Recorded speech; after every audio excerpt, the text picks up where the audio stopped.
noite para você. Quero ler o Evangelho de Jesus Cristo. Jesus falou: quem tem ouvidos para ouvir, ouça o que diz o Espírito. O Espírito Santo foi derramado por Deus sobre toda a carne, para convencer o homem do pecado, da justiça e do juízo. Do pecado, porque não crê em mim; da justiça, porque vou para o meu Pai e não me vereis mais; do juízo, porque o príncipe desse mundo já está condenado. O Espírito Santo, Jesus falou, guiará vocês em toda a verdade. Ele vos consolará. Ele não falará de si mesmo, mas falará de tudo quanto tens ouvido do Pai.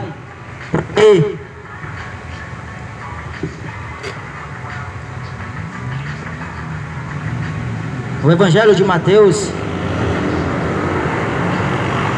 capítulo 27, Jesus disse assim: então Judas, o que o traíra, vendo que fora condenado, trouxe arrependido as 30 moedas de prata aos principais sacerdotes e aos anciões, dizendo: pequei traindo sangue inocente. Eles, porém, disseram: que nos importa? Isso é contigo. E ele, atirando para o templo as moedas de prata, retirou-se e foi enforcar-se. E os principais sacerdotes, tomando as moedas de prata, disseram: não é lícito colocá-las no cofre das ofertas, porque são preço de sangue. E tendo deliberado em conselho, compraram com elas o campo de um oleiro, para a sepultura dos estrangeiros. Por isso foi chamado aquele campo até o dia de hoje campo de sangue. Então se realizou o que fora anunciado pelo profeta Jeremias, que diz: e tomaram as 30 moedas de prata, o preço daquele que foi avaliado, o qual os filhos de Israel avaliaram, e deram-nas pelo campo do oleiro, segundo o que o Senhor me determinou. E Jesus estava em pé diante do presidente, e o presidente o interrogou, dizendo: és tu o rei dos judeus? E disse-lhe Jesus: tu dizes. E sendo acusado pelos principais sacerdotes e pelos anciões, nada respondeu. Disse-lhe então Pilatos: não ouves quanto testifico contra ti? E nenhuma palavra lhe respondeu, de sorte que o presidente estava muito maravilhado. Ou em algumas outras versões dizem governador. Ora, por ocasião da festa, costumava o presidente soltar um preso, escolhendo o povo aquele que quisesse. E tinham então um preso bem conhecido chamado Barrabás.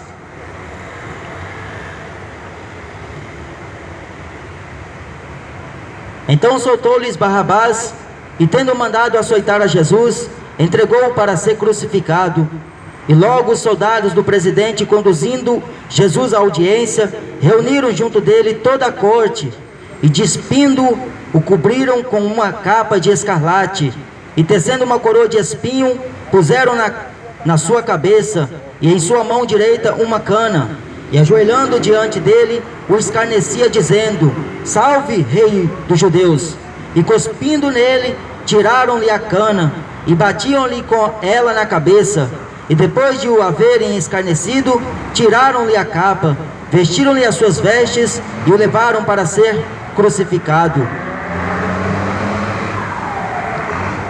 Essa é a história de Jesus, homem simples, filho de um carpinteiro, mas escolhido de Deus para vir ao mundo, sacrificar a sua própria vida por amor a nossa.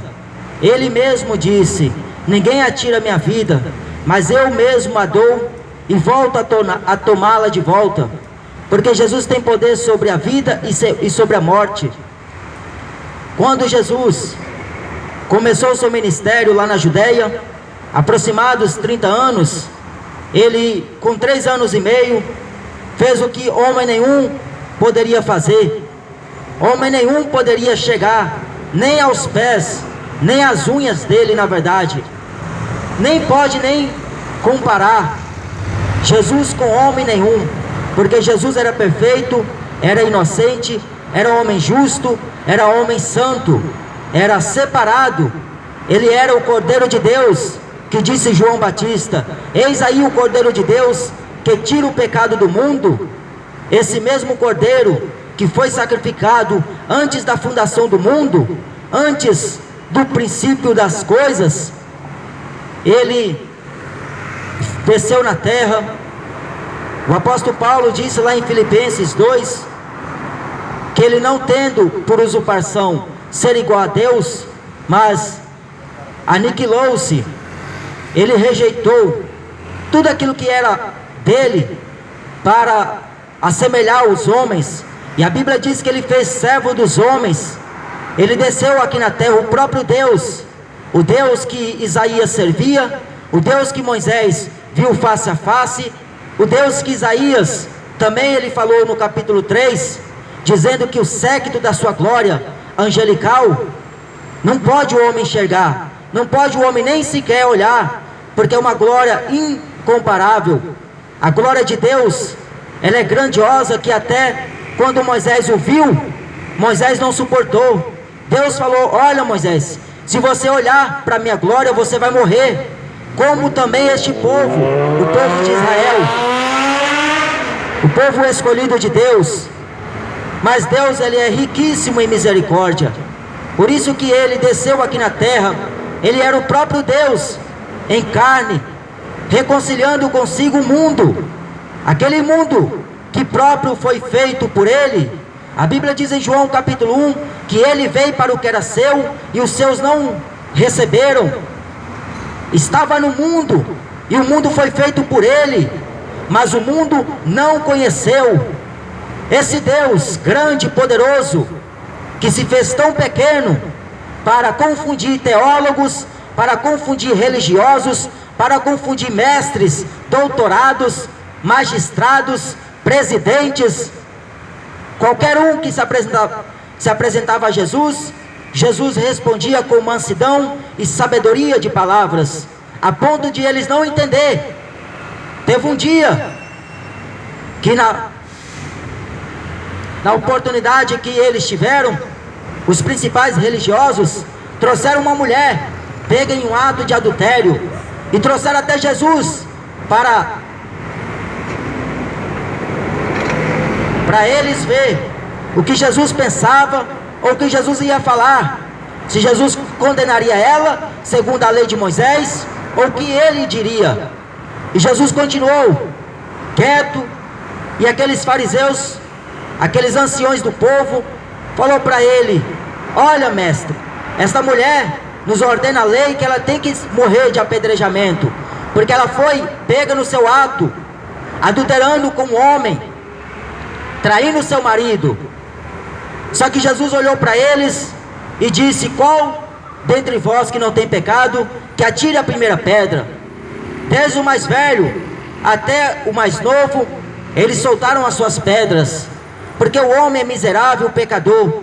Ainda embora que ele pensa que tem poder social, econômico, financeiro, ele tem algum status, por ele achar que ele é o bambambam, pode sair fazendo o que quer, o que decide, como quer e bem entende. Mas diante de Deus, ninguém vai ter argumento. Diante de Deus, todos terão que ficar emudecidos. A Bíblia diz que terão que calar, toda a terra se cala diante do Senhor. Todos terão que prostrar diante dele. Hoje nós temos a maior oportunidade que Deus proporciona a cada um ser humano. O convite para ir participar de um noivado, de um casamento lá nos céus, aonde acontecerá o casamento do Filho do Rei. E Jesus enviou seus servos para que pregassem a mensagem e fizesse o convite a todos. E ele disse: convidai os coxos, os mancos, os aleijados, os cegos, os surdos, os traficantes, convidai as prostitutas, os ladrões. Entra pelos becos, pelas vielas, entra pelos bairros, vai de cidade em cidade, chama todos para que venham e sejam participantes da bodas do Cordeiro, como também da festa nupcial que acontecerá no casamento do Filho do Rei. Jesus, ele é o noivo.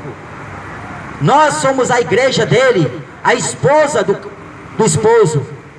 E esse mesmo esposo vai vir para buscar a sua noiva. Todo homem que se apronta para casar-se, ele vai fazer os seus preparativos. Primeiro ele vai conseguir dinheiro para fazer uma festa boa, vai comprar a sua casa e vai fazer os preparativos para a lua de mel, aonde ele vai conhecer a sua esposa. Da mesma forma, Jesus, ele falou no Evangelho de João 14, que iria para o Pai, preparar morada, e se ele fosse, ele voltaria outra vez. Agora ele vai vir para buscar o seu povo, a sua esposa, a sua igreja, a igreja remida pelo seu sangue, a igreja comprada pelo seu sangue, a igreja que viralizou a cruz de Cristo como a fonte única de vida e atrativo, porque o prazer da igreja está em Jesus Cristo. O prazer da igreja está em beber da água viva, em comer do pão vivo que desceu do céu. Mas a igreja que se corrompera com o passar do tempo, essa não vai participar do casamento, porque ela vai ser extinta, vai ser posta de lado. Preparai-vos, porque o noivo vem vindo. Jesus estava diante de Pilatos, o grande presidente para eles, aquele homem bem venerado, respeitado e até aplaudido. Mas quando Jesus esteve diante dele, Pilatos perguntou para Jesus: tu és o rei dos judeus? O interessante é que na noite anterior, Deus se revelou à esposa de Pilatos em sonhos. Deus mostrou para a esposa de Pilatos o quanto ela sofria por causa daquele sangue inocente, por causa daquele homem justo, inocente, Jesus Cristo. Deus mostrou para a esposa de Pilatos que ele sofria muito quando Pilatos estava entrando na questão de Jesus. Pilatos até queria soltar Jesus, mas como é para defender o título, o cargo de um governador, ou algumas traduções dizem presidente, aí põe em risco o trabalho, põe em risco o modo de viver, que é mordomia. Então Pilatos, ele tinha uma decisão. Ele poderia muito bem soltar Jesus, porque ele viu em Jesus nenhum crime. Ele viu que Jesus não era um homem criminoso, não era um homicida, como Barrabás era. O mal das pessoas é não enxergar que é só Jesus que salva. O mal das pessoas é não enxergar que é só Ele pode levar para o céu. Então a decisão está com você, está na sua boca. Ou você reconhece Ele como Senhor, Salvador da sua alma, porque Deus é o nosso refúgio e fortaleza, socorro bem presente no dia da angústia. Jesus é esse Deus, benigno, misericordioso.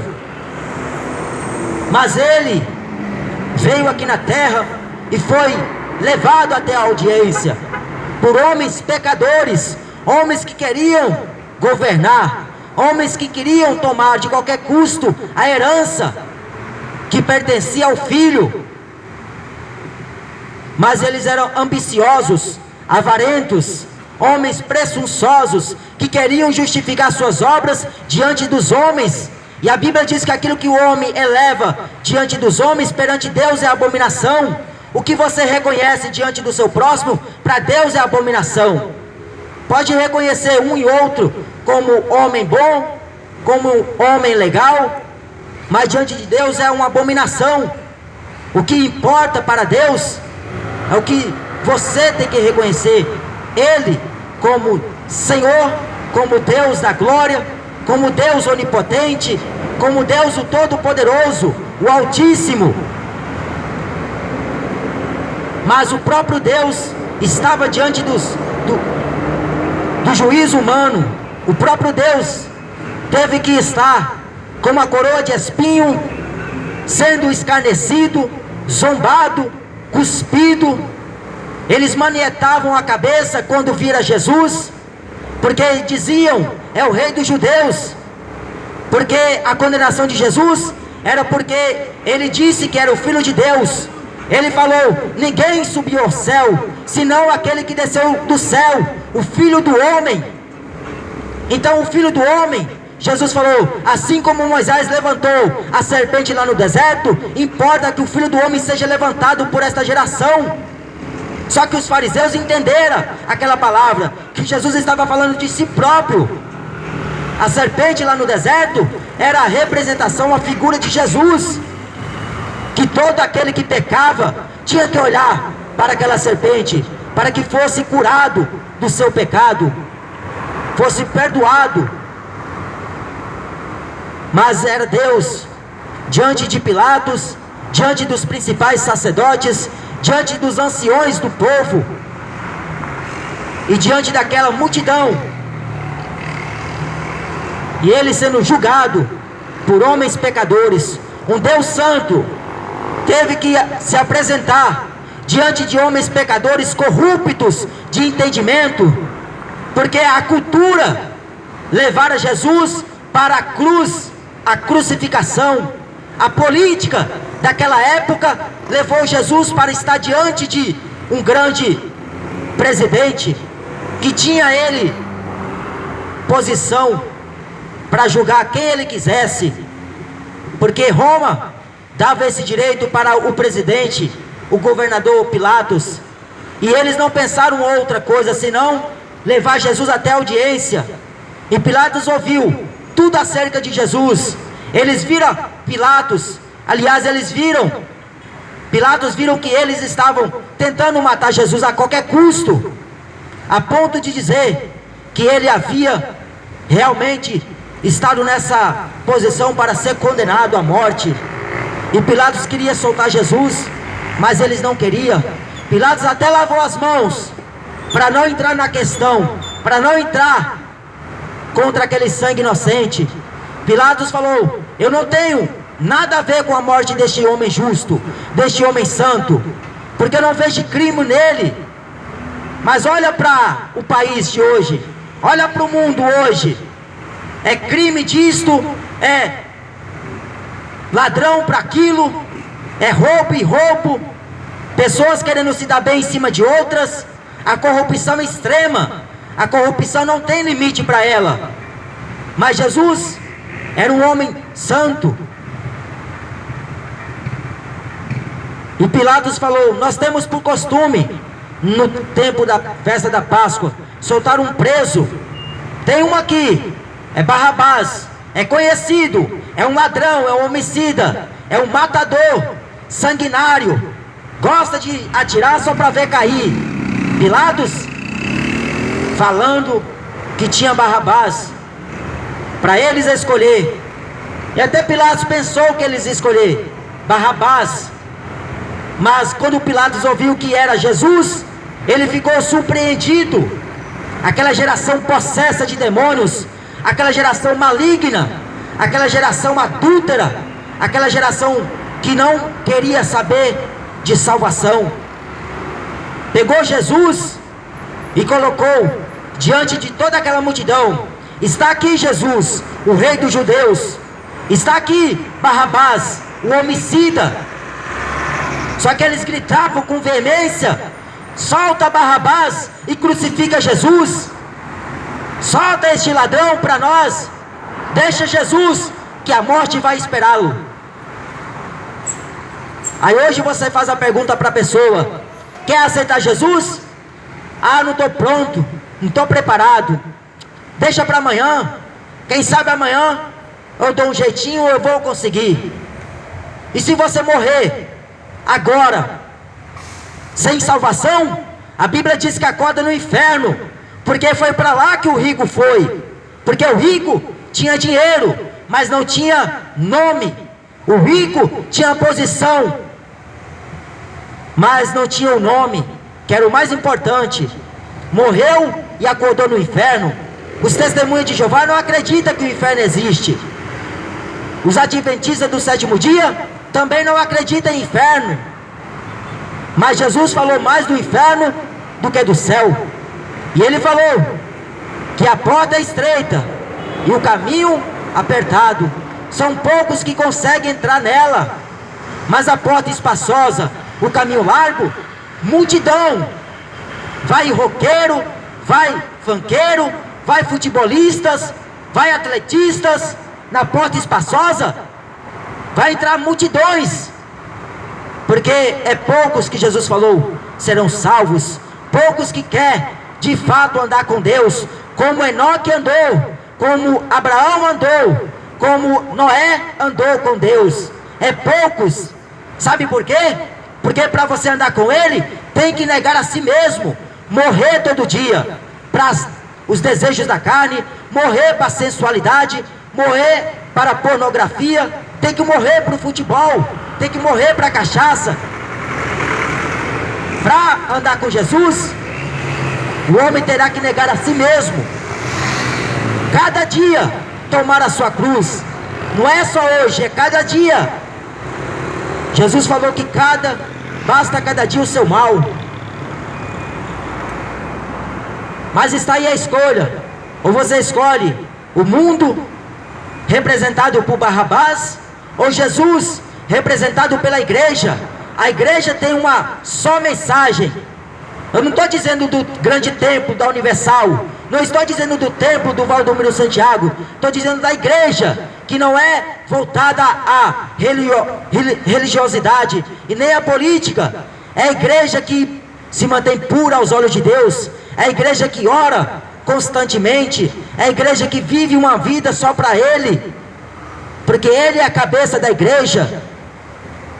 Essa igreja, ela não está presa a quatro paredes, e ela não depende de quatro paredes, ela não depende de política, ela não depende de governo, ela não depende de recursos humanos, ela só tem Deus como sustento, porque até aqui a mão de Deus tem sustentado ela. Jesus vai vir para buscar esta igreja que se desviou do caminho mau, dos atrativos do mundo, afastou-se da aparência da carne. Igreja santa, pura, imaculada para com Deus. O homem escolhe ou Jesus ou Barrabás. Aquela geração preferiu Barrabás, e hoje não é diferente. É só você olhar a modernidade, só você olhar o que estão sendo apresentados aos seus olhos. Se é de Deus, falam as palavras de Deus, mas se é do mundo, falam o que o mundo gosta de ouvir, como por exemplo, futebol, carnaval, música gospel, música sertanejo, pagode. Isso é o mundo oferecendo para o homem as coisas que ele gosta, que a carne ama. Mas o que Jesus oferece para ele é santidade, temor, pudor, modéstia, fé, gozo, paz, longanimidade, benignidade, temperança, justiça. O que Jesus oferece para o homem é vida santa. Arrependei-vos, porque o reino de Deus é vindo. Jesus desceu, o reino de Deus foi manifesto aos homens. Vimos a sua glória, falou o apóstolo João, como a glória do unigênito de Deus, cheio de graça e cheio de verdade. Sabe por quê? Porque ninguém será indesculpável. A verdade foi apresentada sem desculpas.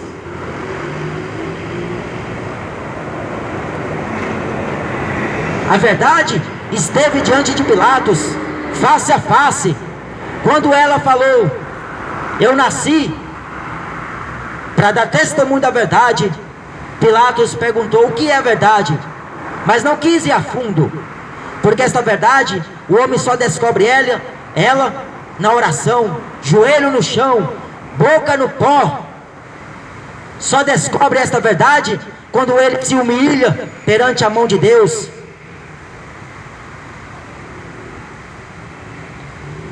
O próprio Deus foi julgado, mas vai se reverter, as coisas vão mudar, e não é para melhor que eu estou dizendo aqui no mundo, será na eternidade, quando o próprio Deus se assentar, aquele mesmo Jesus que foi cuspido no seu rosto, foi manietada a cabeça quando olhou para ele com desprezo. Desprezaram o Filho de Deus, desprezaram a ponto de colocá-lo em cima de um madeiro para crucificá-lo, porque essa geração odeia Jesus. Jesus falou que essa geração me odeia, odiou-me a mim primeiro, odiarão também vocês. Fui injustiçado, vós também sereis injustiçado. A igreja que Jesus está falando, não é a placa de igreja. Todos foram chamados. O cachaceiro foi chamado para o arrependimento, o macumbeiro foi chamado para se arrepender, o homossexual foi chamado para se arrepender, sair da vida pecaminosa e ser escolhido de Deus para ser salvo. O convite é feito a todo dia, a todo tempo, a tempo e fora de tempo. O convite está sendo feito. Quem quiser, Jesus disse, vem e beba da água de graça, da água da vida, porque esta água faz no homem uma fonte viva. E esse Deus vai se assentar. Lá em Apocalipse 20, o céu e a terra fugiu da presença daquele que estava sentado sobre o trono branco. Fugiu, porque não se achou lugar para eles. Mas ali vai ter um lugar para todos os homens, seja ele grande ou pequeno, rico ou pobre, influente ou fluente. Vai ter que se comparecer lá, o homem poderoso e o homem fraco vão ter que se comparecer ante o tribunal de Deus. E esse tribunal, um justo juízo. Paulo falou para o rei Agripa que ele falava de umas palavras verdadeiras, de um sã e justo juízo, de um sã e santo juízo. Esse juízo se aproxima. Jesus falou, estou à porta e estou batendo. Aquele que ouve a minha voz e abre a sua casa, eu entro nela, cearo com ele e ele ceará comigo. Muito em breve ele vai voltar. Não tenha receio, não precisa ficar pensando bobeira, porque quem falou é fiel para cumprir. Jesus não é homem para que minta, nem filho do homem para que se arrependa. Ele disse que vai voltar, como ele falou na boca dos seus profetas, que viria para andar no meio do povo, para ser o Deus ensinando o povo. Ele disse que se manifestaria e manifestou-se aqui na terra. Vinha para remir Israel, para santificar o seu povo, e ele veio. Já se passaram 2000 anos depois da sua ida para o céu, mas ele vai voltar, porque fiel é aquele que disse, e fiel para cumprir. Esteja pronto. Não espere Jesus voltar e encontrar você na bebedeira. Não deixe ele voltar e encontrar você no cigarro. Não espere ele voltar e encontrar você no futebol. Não deixe ele voltar e encontrar você na sem vergonhice, porque você fica e aqueles que procuram uma vida santa com ele, íntegra, sobe, porque o céu é para os santos, santificados pelo sangue de Jesus. Lá no céu coisa imunda não entra, mas só vão entrar os que foram lavados pelo seu sangue, comprados pelo sangue carmesim. Busque o Senhor, porque Ele está voltando. Jesus, num piscar e abrir de olhos, Ele aparecerá nas nuvens dos céus, para buscar a igreja. Amém? Que Deus abençoe a todos, no nome de Jesus. O que eu li, foi o que está escrito aqui em Mateus 27, o próprio Jesus, diante de homens pecadores, sendo interrogado, querendo tirar satisfação com ele, mas a Bíblia diz que nem no seu silêncio houve pecado, houve engano, nem no seu silêncio ele pecou, porque ele era justo e santo.